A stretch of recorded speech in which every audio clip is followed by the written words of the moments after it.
ఉంటాను మళ్ళీ పడతాను నేను కాకినాడలో ఉన్నాను ఇప్పుడు ఖచ్చితంగా ఉండాలండి. అది అవసరం లేదు, దాటిపడికి ఆగిపోద్దండి. ఆగిపోయి ఏంటో ఆగలేదు కొంచెం తెలుసుకోవాలి. రెండు పట్టుకుంటా. నేను చూడబంది రీడింగ్ కాదండి, రీడింగ్తో మన పని లేదు, సబ్జెక్ట్తో పని. మీరు వెహికల్ ఎక్కిన తర్వాత రోడ్ చూడండి, వెహికల్ ఎక్కిన తర్వాత మీరు చేయాల్సిన పని ఏంటి? ఫస్ట్ వెహికల్ ఎక్కిన తర్వాత ఓకే మేడం చెప్పండి. అవునా, అది పిటారు వచ్చానా? సీట్ అడ్జస్ట్మెంట్ చేసుకోవాలి. తర్వాత ఇక్కడ పిటారు వచ్చేస్తా. ఎక్కితే మనకు పని లేదు. ఇంజిన్ ఆన్ చేయకముందు చేయాల్సిన పనులు ఏంటి, ఆన్ చేసిన తర్వాత చేయాల్సిన పనులు ఏంటి చెప్పండి మేడం.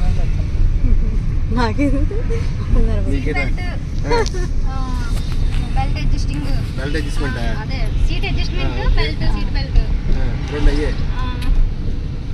కారు ముందు అంతా మనకి కంఫర్టబుల్ గా ఉందో లేదో చూసుకోవాలండి. ఏ కార్ అంతా ఇది మనకి సీటు చెప్పండి. సీట్ అడ్జస్ట్మెంట్ చేసుకున్నారు, సీట్ బెల్ట్ పెట్టుకున్నారు, తర్వాత ఎవరో తర్వాత అది ఆన్ చేయాలి కదండి కారు. ఇంకా అయిపోయి అంతేనా? ఇక్కడ ఎన్ని పాయింట్ చెప్పాను మీరు? నేను ఆ 5 పాయింట్ ఎక్స్ప్లెయిన్ చేయాలి. నేను 2 చెప్పి ఆగిపోయి, కానీ 3 కావాలి. 3 ఎక్కడ ఉన్నాయి చెప్పాలా? దీన్ని మెమరీ కష్టం అంటారు. దీన్ని అందుకునే కదండి ఎక్స్ప్లెయిన్ చేస్తాను. ఇప్పుడు కూడా చెప్పాను, కానీ మీరు క్యాచింగ్ లేదు. మళ్ళీ చెప్పండి సార్. లేదండి seat adjustment, seat belt, left right mirror, hand brake, gear neutral ఉందని చెక్ చేసుకోవడం. ఈ 5 అయిన తర్వాత ఇంజిన్ ఆన్ చేయాలి. ఇప్పుడు చెప్పండి క్లచ్ బ్రేక్ యాక్సిలేటర్ అని. ఓకేనా? లెఫ్ట్ వచ్చి లెర్నర్ లైను, రైట్ వచ్చి ప్రొఫెషనల్ లైను. లెర్నర్ లైన్లో ఎవరు వెళ్తారంటే ఆగి వాళ్ళు, స్టార్ట్ అయ్యే వాళ్ళు, చిన్న చిన్న వెహికల్స్, నెమ్మదిగా పోయే వాళ్ళు అందులో పోతారు. స్పీడ్కి వెళ్ళే వాళ్ళు, సీనియర్స్, పెద్ద వెహికల్స్ ఇందులో పోతాయండి. ఓకేనా? రైట్. ఇది గుర్తుపెట్టుకుని బాగానే, ఎందుకంటే మనం బండి ఎక్కిన తర్వాత డ్రైవింగ్ అది నేర్చుకోవాల్సింది, బేసిక్స్ నేర్చుకోవాలి. రోడ్డు మీద ఏ విధంగా మనం బండి తీయాలి, ఎవరికి ఎంత దూరంలో ఉంటే మనం సేఫ్ జోన్లో ఉండడం విషయం తెలిస్తే ఆటోమేటిక్గా డ్రైవింగ్ వచ్చేస్తుంది. ఫస్ట్ ఇవన్నీ మీరు అప్లై చేయండి, డ్రైవింగ్ ఆటోమేటిక్గా వచ్చింది. ఎందుకు వచ్చింది అంటున్నానంటే, మీరు ఫస్ట్ బండి ఎక్కడి 5 బండ్లు ఎక్కేసుకున్నారు, బాగానే ఉంది. సెలవు కొట్టారు, లెఫ్ట్లో స్టార్ట్ అయింది, అందులో ఆగేవాళ్ళు స్టార్ట్ అయ్యేవాళ్ళు ఉంటారు కాబట్టి స్పీడ్ వచ్చి ఇద్దరికి వచ్చేస్తాం. అక్కడ అది అయిపోయింది. తర్వాత మీకు ఫస్ట్ గేర్ స్పీడ్ అని చెప్పాడు వాడు. నేను చెప్పండి అన్న, నేను ఏం చెప్పాడా? అందుకని యాక్చువల్గా ఎట్లా వచ్చాను నేను.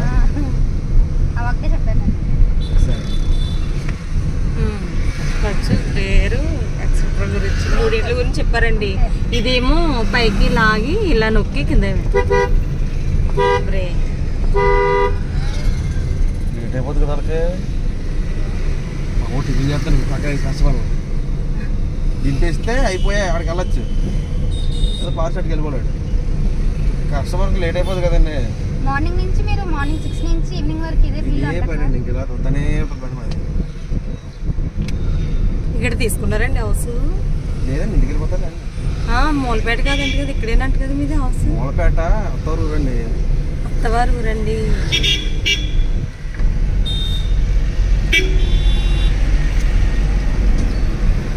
ఫస్ట్ గేర్ 0 to 10 అండి. ఎంత? Second gear 10 to 20, 20, 30 third gear, 30, 40 fourth gear, 40 plus 5th gear. సరేనా? గుర్తుంటాయా? ఎక్స్ప్లెయిన్ చేయండి sir. 0 to 10 first gear, 10 to 20 second gear, 20 to 30 third gear, 30 to 40 fourth gear, 40 to 50 fifth gear. నేను ఒక్కడే. ఓకేనా? కంగారు పడదు, దర్శనం కాదు. ఆ చివరి రైట్ సైడ్ ఎవరితో చూడండి. తర్వాత ఇక్కడ స్కూటీ కాదు, బండి ఇటుపక్క కార్ వస్తుంది, పికప్ ఇవ్వండి. చూడండి, నెరలా కాదండి, రోడ్డు తగిలిపోదు మనకి. స్పీడ్ ఒక 30 తొక్కండి. ఇది ఆపండి. అందులో బండి గోడకి వస్తుంది తెలుసా? సీలింగ్లో మనం ఎన్ని చూస్తే అందులో ఇది పక్కదిలో పోతుందండి. చాలు చాలు, స్పీడ్ చాలు, అదే స్పీడ్ మెయింటైన్ చేయండి. దీని పేరు హజార్డ్. ఏం చెప్పాను? లేదా 4th సిగ్నల్ అంటారు. Fourth signal. అది నాలుగు పక్క లైట్ బ్లింక్ అవుతాయి అనమాట, ఇండికేటర్ వేసినప్పుడు. ఇలా చోట కొట్టుకుంటుంది అక్కడ, అది ఇటు పక్కన కొట్టుకుందంటే 4 4 జంక్షన్ అవుతాం. అది 4వ జంక్షన్ క్రాసింగ్ అయినప్పుడు, వర్షం పడినప్పుడు, పెట్టకుండా ప్లస్ పెట్టినప్పుడు, మన బండి ఏమైనా రిపేర్ అయ్యి లాక్కెళ్ళినప్పుడు మాత్రం వాడతాం. తీసుకోండి. నోట్ చేసుకోవడం వీడియో అవుతుంది కదండి, వీడియో అవుతుంది చూసుకుంది సరిపోద్ది.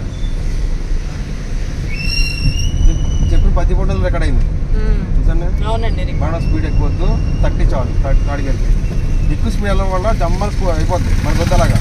మనకి ఏంటంటే ముందు ఎక్సెల్ స్టెబిలిటీ రావాలి, స్టీరింగ్ ఎక్స్పర్ట్ రావాలి. ఈ రెండు ఎప్పుడైతే వచ్చాయో రోడ్డు చూడండి, చాలా చెప్పాను, రోడ్డు చూడండి. మీరు మీటర్ ఇంకా ఇయ్యంక చూస్తే దానివల్ల యూజ్ లేదండి. మీరు రోడ్డు చూస్తేనే, నేను యాక్సిడెంట్స్ నా చూడద్దు, రోడ్డే చూడండి. ఎందుకంటే రోడ్డు మీద యాక్సిడెంట్ మిస్ అవుతుంటాయి, మీరు చూస్తేనే, లేదంటే ఇబ్బంది. ఇలా వెళ్ళినా పర్లేదు, కంగారు ఏం లేదు, స్లోగానే వెళ్దాం. 4వ జంక్షన్ క్రాస్ అయినప్పుడు, వర్షం పడినప్పుడు, పెట్టకుండా ప్లస్ పెట్టినప్పుడు, మన బండి ఏమైనా రిపేర్ అయ్యి లాక్కెళ్ళినప్పుడు మాత్రమే ఈ హజార్డ్ అనేది వాడతాం. ఓకేనా? ఎందుకు వాడతామంటే 4వ జంక్షన్ క్రాస్ అయినప్పుడు ఈ పక్క నుంచి ట్రాక్ నుంచి ఆ ట్రాక్లోకి దాటాలంటే లెఫ్ట్ రోడ్ రైట్ రోడ్ వెనకాల జామ్ అయిపోతుంది అక్కడ. వాడు మీరు తగిలించకంటారు, నేను దయచేసి అందరూ దాటుతాను, స్లోగా వెళ్ళంటారు బాబు అని చెప్పడానికి అర్థం. అది ఈ జంక్షన్ వచ్చినప్పుడు అదోడా check the right road, right road mirror కాదు రోడ్డు, తర్వాత లెఫ్ట్ రోడ్డు ఇక్కడ చూసారా, హజార్డ్ స్టాప్. ఇది ఫస్ట్ పాయింట్ అండి.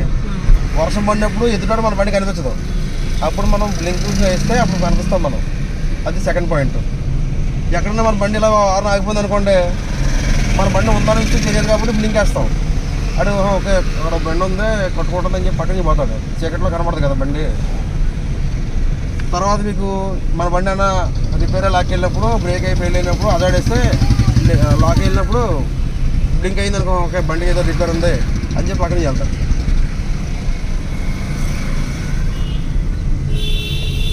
ఎక్స్ట్రా కాల్ దీనికి లెఫ్ట్ ఆడుతుంది చూడండి ఇక్కడ చూసారా, తర్వాత రైట్ కట్టవండి అలా సరిపోతుంది. వెయిట్ చేయండి. ఎస్ చూడండి, ఎస్ మళ్ళీ పోయేస్తాం. ఎస్ అది ఎస్ ఎక్కడ ఉంది, ఇది ఎస్ ఇంక్రీజ్.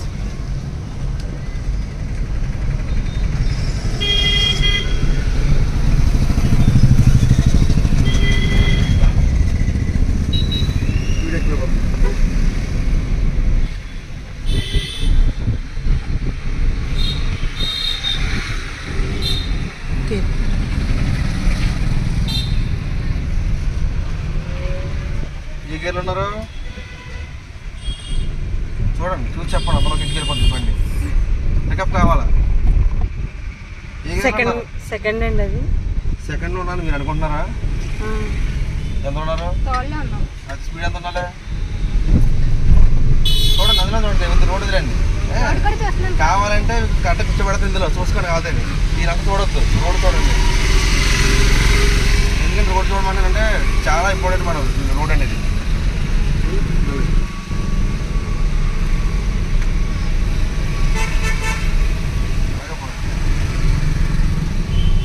ఎస్ ఎప్పుడు తిన్నగానే ఉండాలి.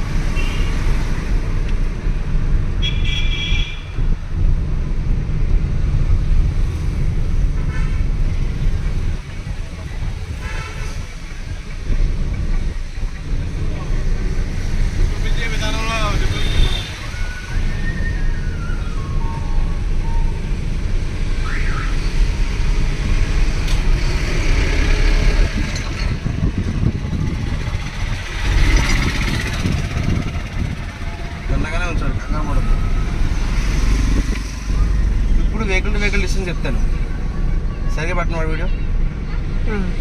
వెహికల్ టు వెహికల్ డిస్టెన్స్ అంటే మన ముందున్న వెహికల్కి మన వెహికల్కి మధ్య దూరం. ఎలా చెక్ చేసుకోవాలి?